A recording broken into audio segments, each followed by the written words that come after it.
नमस्कार दोस्तों, मैं हूं सुधांशु। एक ऐसा मुद्दा जो वास्तव में जुड़ा हुआ है छात्रों के हितों से, लेकिन जिस तरीके से राजनीतिक पार्टियां इस मुद्दे पर खुलकर आमने सामने आ खड़ी हुई हैं, अब ये मुद्दा पूरी तरीके से राजनीति का शिकार होता जा रहा है। जी हाँ दोस्तों, आज की वीडियो में हम बात करेंगे नीट और जेईई के एग्ज़ाम से जुड़े हुए मुद्दे पर। लेकिन आगे बढ़ने से पहले अगर आपने हमारे चैनल को अभी भी सब्सक्राइब नहीं किया तो प्लीज़ इसे सब्सक्राइब जरूर करिए।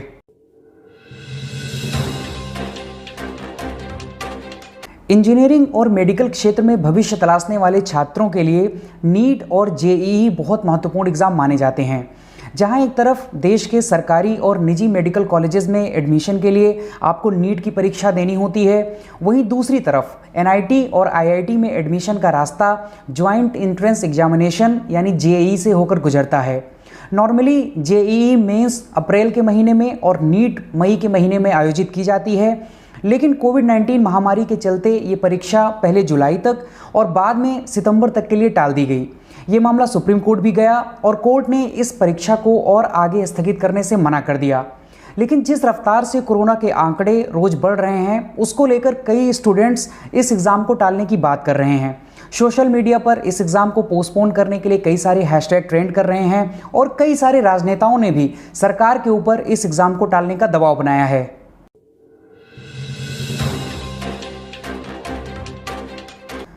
सुप्रीम कोर्ट के आदेश के बाद राष्ट्रीय परीक्षा एजेंसी ने इस एग्ज़ाम को सही ढंग से कंडक्ट कराने के संदर्भ में कुछ व्यापक बदलाव किए हैं, जिनको जानना आप लोगों को बहुत ज़रूरी है। जेईई मेंस का एग्ज़ाम 1 सितंबर से लेकर 6 सितंबर तक आयोजित किया जाएगा, जो कि एक कंप्यूटर बेस्ड टेस्ट होगा। इस एग्ज़ाम में लगभग 8.58 लाख स्टूडेंट्स पार्टिसिपेट कर रहे हैं और उनके लिए कुल सेंटर्स को 570 से बढ़ाकर 660 कर दिया गया है। 99.5% स्टूडेंट्स को उनकी फर्स्ट प्रेफरेंस के हिसाब से सेंटर अलॉट किए गए हैं और प्रॉपर सोशल डिस्टेंसिंग मेंटेन करने के लिए स्टूडेंट को अल्टरनेटिव सीट पर बैठकर एग्ज़ाम देना होगा। वही नीट की बात करें, जो कि 13 सितंबर को आयोजित की जाएगी, वो एक पेपर पेन बेस्ड एग्ज़ाम होगा जिसमें लगभग 16 लाख स्टूडेंट पार्टिसिपेट करेंगे। 2019 के मुकाबले इस बार सेंटर को 2546 से बढ़ाकर 3843 कर दिया गया है। मिनिस्ट्री की गाइडलाइंस के मुताबिक एक रूम में मात्र 12 स्टूडेंट ही परीक्षा देंगे। लगभग 99.4% स्टूडेंट्स को फर्स्ट प्रेफरेंस का सेंटर दिया गया है। साथ ही साथ इन स्टूडेंट्स के पास ये विकल्प भी है कि वो 5 बार अपना सेंटर चेंज कर सकते हैं। इसके अलावा शिक्षा मंत्रालय ने इस एग्ज़ाम को लेकर स्टैंडर्ड ऑपरेटिंग प्रोसीजर यानी एसओपी भी जारी की हैं, जिससे एग्ज़ाम देने वाले स्टूडेंट को कोविड संक्रमित होने से रोका जा सके।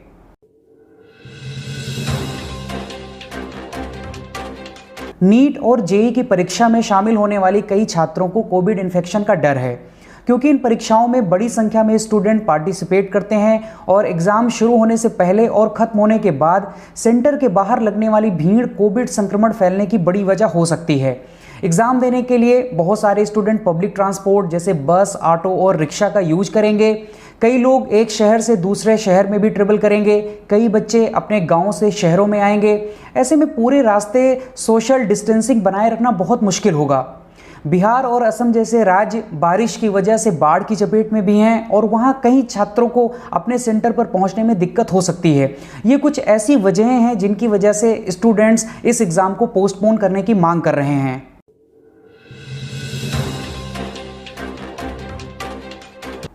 दोस्तों, चलिए मान लेते हैं कि एग्ज़ाम को 1-2 महीने के लिए पोस्टपोन किया जाता है। आज की जो स्थिति है उस आधार पर यह कहा जा सकता है कि 1-2 महीने के अंतराल में भी सिचुएशन ज़्यादा बदलने वाली नहीं है। यानी जो दिक्कतें स्टूडेंट को आज हो रही हैं वो 1-2 महीने बाद भी बरकरार रहेंगी। दूसरी स्थिति मान लेते हैं कि एग्ज़ाम को 6 महीने के लिए पोस्टपोन किया जाता है, यानी ये एग्ज़ाम फरवरी-मार्च में कंडक्ट होगा। अब माना यह जाए कि उस समय तक वैक्सीन आ जाएगी तो भी लगभग 135 करोड़ भारतीयों को वैक्सीनेशन देने में कम से कम 1 साल का समय लग जाएगा। तीसरा विकल्प है इस बार एग्ज़ाम कंडक्ट ही ना किया जाए, यानी कि इस साल को 0 ईयर मान लिया जाए। उससे भी नुकसान छात्रों को ही होगा।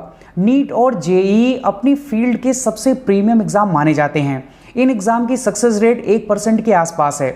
अगर इस साल एग्ज़ाम नहीं हुआ तो नेक्स्ट ईयर जेईई के लिए 8.5 लाख के बजाय लगभग 17 लाख और नीट के लिए 16 लाख के बजाय 32 लाख स्टूडेंट उतनी ही सीट के लिए एग्ज़ाम दे रहे होंगे।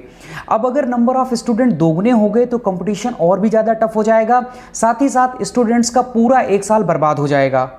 एक विकल्प और है, 12वीं की बोर्ड के मार्क्स के आधार पर बच्चों को एडमिशन दे दिया जाए, लेकिन वो भी तार्किक नहीं है क्योंकि सीबीएसई बोर्ड, आईसीएसई बोर्ड और देश के अनेक राज्यों में प्रचलित स्टेट बोर्ड की मार्किंग सिस्टम पूरी तरीके से डिफरेंट है। एक सामान्य पैमाना ना होने की वजह से नंबर के आधार पर एडमिशन देना तार्किक नहीं है। तो क्या अब कोई रास्ता नहीं है? आगे सरकार को अब क्या करना चाहिए? क्या एग्जाम कंडक्ट कराना चाहिए?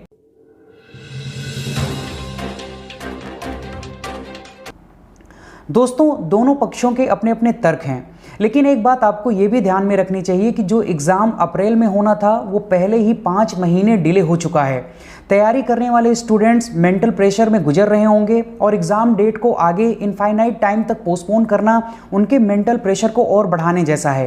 कोविड-19 का समय नॉर्मल टाइम जैसा नहीं है और इस असामान्य परिस्थिति में ये हम सबका दायित्व है कि हम सब अपने स्तर पर इस वायरस से लड़ने का प्रयास करें।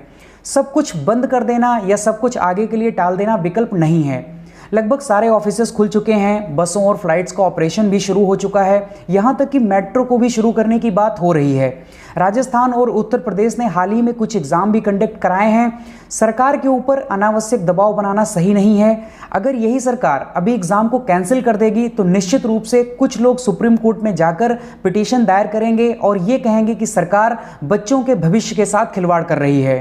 दोस्तों, अगर फिर भी आप मेंटली प्रिपेयर नहीं हो पा रहे हैं, प्रॉपर प्रिकॉशंस के बाद भी अगर आपको डर लग रहा है और सरकार की तरफ से किए गए इंतजाम से आप कॉन्फिडेंट फील नहीं कर रहे हैं, तो ऐसी स्थिति में इस साल आप एग्जाम को स्किप करके नेक्स्ट ईयर दोबारा से कोशिश कर सकते हैं। सरकार किसी भी लिहाज से आपको फोर्स नहीं कर रही है। बहुत सारे ऐसे स्टूडेंट्स भी हैं जिन्होंने साल भर कड़ी मेहनत की है और वो एग्ज़ाम देना चाहते हैं। ऐसे स्टूडेंट्स को एग्ज़ाम से रोकना किसी भी लिहाज से सही नहीं है। साथियों, अंत में बस इतना कहूँगा कि बहुत सारे छात्र ऐसे हैं जिनको दिक्कत है और उनकी दिक्कत जेन्युइन है, इस बात से इनकार नहीं किया जा सकता। लेकिन जिन छात्रों को दिक्कत हो रही है, अगर वो अपने एग्ज़ाम सेंटर नहीं पहुंच पा रहे हैं तो उनकी मदद के लिए राज्य सरकारों को आगे आना चाहिए, युद्ध स्तर पर प्रयास करना चाहिए और ये इंश्योर करना चाहिए कि हर एक स्टूडेंट बिना किसी दिक्कत के साथ, बिना किसी दिक्कत का सामना किए अपने एग्ज़ाम को सुचारू रूप से दे सके। दोस्तों, आज की वीडियो में बस इतना ही। अगर ये वीडियो पसंद आया हो तो इसे अपने दोस्तों के साथ शेयर करिएगा और प्लीज़ हमारे चैनल को सब्सक्राइब करिए। Thank you so much. जय हिंद।